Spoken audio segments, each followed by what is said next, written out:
Sahabat sekalian, ketika kita masuk ke dalam sebuah perpustakaan yang besar, yang di sana terdapat puluhan ribu buku, kemudian kita berpikir, apakah buku-buku ini ada yang baca? Apakah ada orang yang sanggup membaca puluhan ribu buku ini? Maka sekedar informasi, Ibnu Qayyim rahimahullahu ta'ala telah membaca 200.000 buku lebih dalam kehidupan beliau. Sahabat sekalian, ikuti kisah-kisah menarik yang lain tentang para ulama dan buku-buku mereka di dalam buku yang akan kita ulas berikut ini.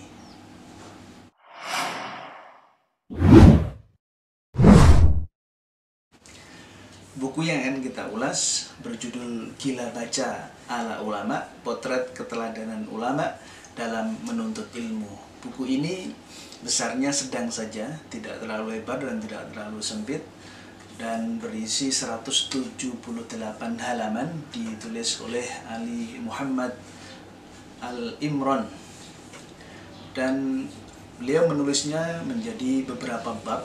Bab yang pertama berisi tentang motivasi untuk selalu menambah dan mendalami ilmu, di mana di sini banyak kisah-kisah dari para nabi, kemudian juga para sahabat-sahabat Rasulullah, kemudian juga para salafus soleh, ulama-ulama terdahulu, bagaimana mereka kecintaannya kepada ilmu begitu mendalam sehingga ada di antara mereka yang melakukan perjalanan dari Madinah ke Mesir selama 1 bulan hanya untuk mendapatkan 1 buah hadis saja.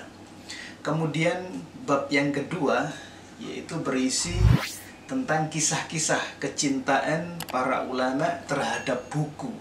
Bagaimana kecintaan para ulama kepada buku hampir-hampir seperti dongeng saja disebutkan di dalam buku ini. Di antaranya ada yang menghabiskan untuk beli buku 30 miliar lebih. Kemudian ada juga yang mereka membawa buku kemana-mana dengan menggendongnya supaya bisa membaca bukunya tersebut setiap saat.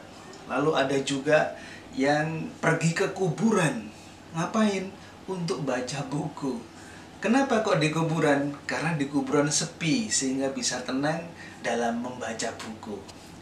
Bab ketiga dari buku ini yaitu berisi kisah-kisah tentang ulama-ulama yang membaca buku tebal dalam waktu singkat. Di antaranya ada yang membaca buku Sahih Bukhari yang berisi 7.000 hadis lebih itu dalam waktu singkat. Dari maghrib sampai subuh, kemudian duha, sampai maghrib lagi, setelah itu habis maghrib, sampai subuh lagi, hatam sudah. Sungguh luar biasa sekali. Buku yang sangat tebal diselesaikan hanya dalam waktu yang singkat semacam itu. Kemudian bab yang berikutnya atau bab yang keempat yaitu tentang kisah-kisah para ulama yang membaca buku secara berulang-ulang. Di antara mereka ada yang membaca Sahih Bukhari yang berisi 7.000 hadis lebih tadi itu 700 kali supaya benar-benar memahami apa isinya sehingga diulang-ulang sampai segitu banyaknya. Subhanallah, luar biasa sekali. Kemudian yang kelima, bab yang kelima yaitu bahwasanya mengisahkan kisah-kisah ulama yang mengajarkan satu buku secara berulang-ulang. Ada yang mengajarkan Sahih Muslim berulang-ulang kepada muridnya sampai 60 kali supaya murid-muridnya faham. Jadi kalau misalkan kita mendapati ustadz yang mengulang-ulang pelajaran, maka kita hendaknya bersyukur, berarti ini ustadz meniru salafus soleh. Kemudian juga bab yang keenam yaitu tentang ketekunan dan kesabaran para ulama di dalam menyalin buku. Inilah isi dari buku Gila Baca ala Ulama.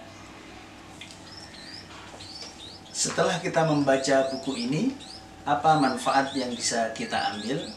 Yang pertama tentu saja manfaatnya membuat kita menjadi termotivasi untuk selalu menambah ilmu, mendalami ilmu, dan membaca buku. Kita jadi merasa bahwasanya ilmu kita itu sangat sedikit sekali dan sangat kurang. Kemudian yang berikutnya, membuat kita menjadi orang yang menghargai waktu. Kita jadi sadar betapa banyak waktu-waktu kita yang terbuang percuma untuk hal-hal yang gak bermanfaat.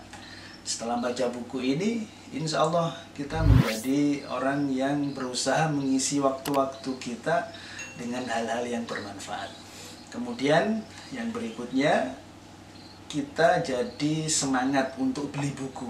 Setelah kita mengetahui bagaimana para ulama terdahulu yang bisa menghabiskan miliaran bahkan puluhan miliar untuk beli buku, kita menjadi sadar betapa sedikitnya buku yang telah kita baca, betapa kurangnya ilmu kita tersebut.